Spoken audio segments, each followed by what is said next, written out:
This is From Space. We're here on Xbox Series X. Be sure to like the video. Subscribing is great as well.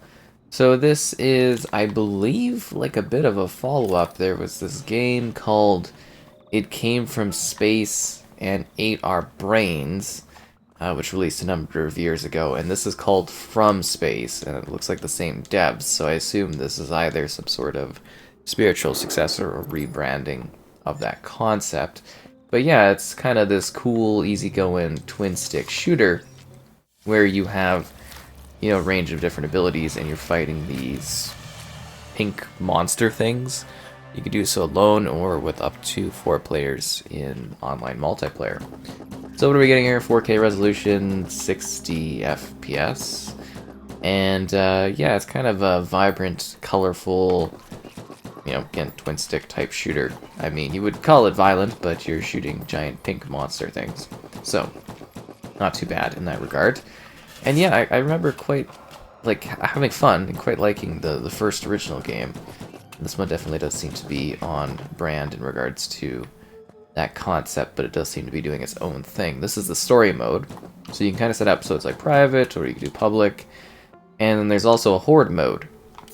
So you can do Horde Mode. Oh, you can invite other people that way? That is hilarious. So yeah, you can invite others to jump in and play. I didn't know there was, because I know you can set it up before you start playing, but I didn't know that there was like in-game phone booths. That's actually pretty funny. A little bit of a chuckle out of that sort of thing, because there would still be phone booths left around, right? Anyways, yeah, campaign, Horde Mode. You pick a character, like a character type class. I chose the sort of soldier with the shotgun sort of thing, assault soldier with a shotgun. And, you can sort of choose other different options, and then there's like elements of... You can kind of like improve your character as you play. And you get different abilities and whatnot. And yeah, it's kind of an intriguing concept, and occasionally you get like save stations, and you can get different weapon things, so you see that there's like specialist perks, and you see all the different character options at the top there. It's interesting, because you can essentially become more specialized, I guess you would say, to some degree, as you continue to, survive and play the game and do the different battles against the alien menaces and whatnot. Community engagement, help Caroline, help old man Skeeter. Okay, well let's help who we can here, am I right? Actually, you go in this way through this gate, don't you? So yeah, there's like a bunch of different elements to this as well.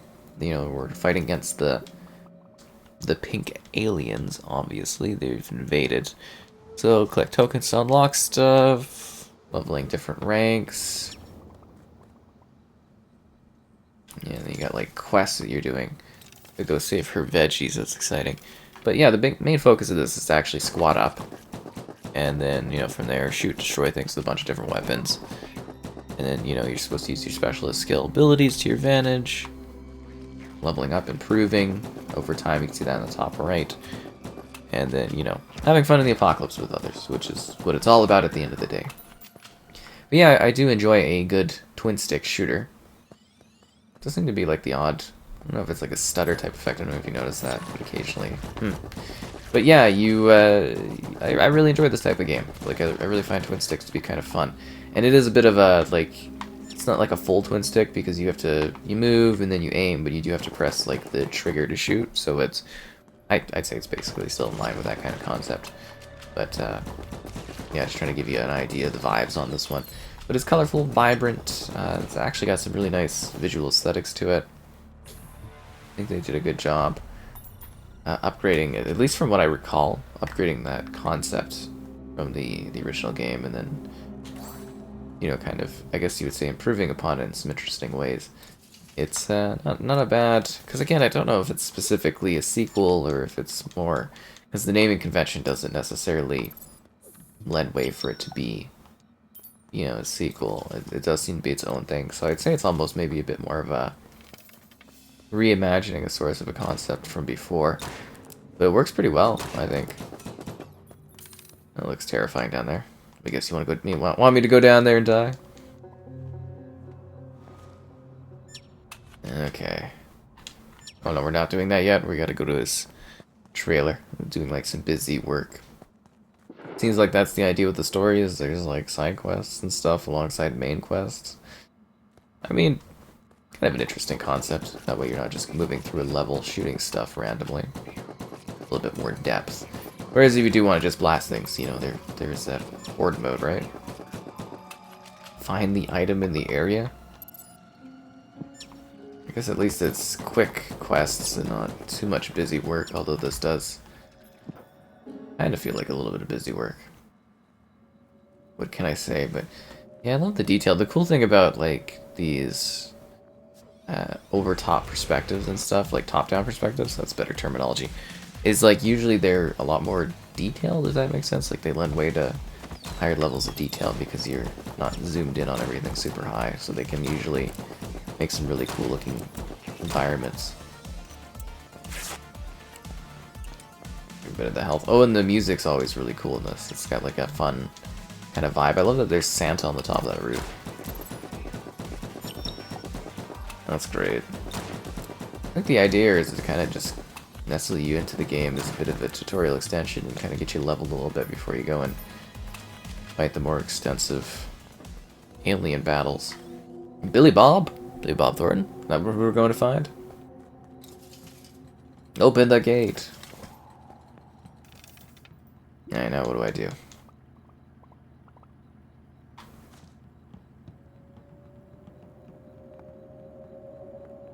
Hey, we going? I will save. Uh-oh.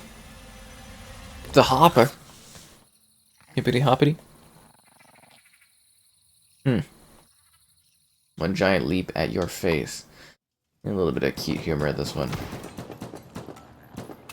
Why is that guy's gun so much more effective than mine? The guy picked the wrong shotgun today, that is for sure.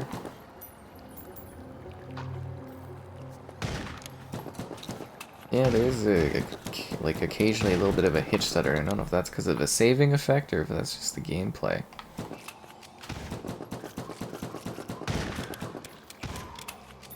Remember that against pink aliens, teamwork makes the dream work. No ammo? That's terrible. Like I could like melee, I guess. Got some grenades.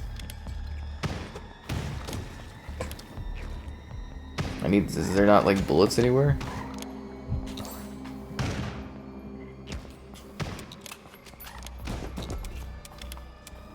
I'm out of ammo again? Why am I starved for ammo?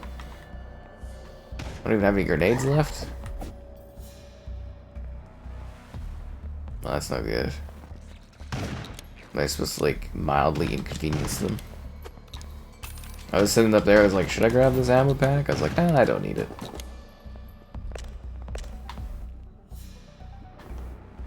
Guess it's one of those areas you have to like defend.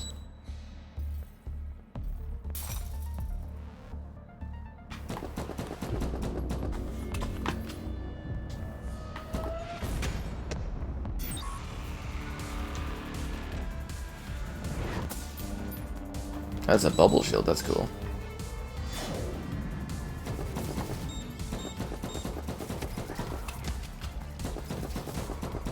Got a bad feeling about this. So I put up the good old barbed wire. Oh, he's dead. We failed because he died? Well, it's not my fault he's useless. Really? Guy's even a better gun than I do? And he died, so I have to redo this little segment. Wow, Billy Bob. Why is he so useless like that? He like died instantly? Like, what's your problem? Like I gotta set up, like I can escort him around, but like, that's pretty weak. like honestly, that's really weak. Am I supposed to heal him on my own like quest of trying to kill these things?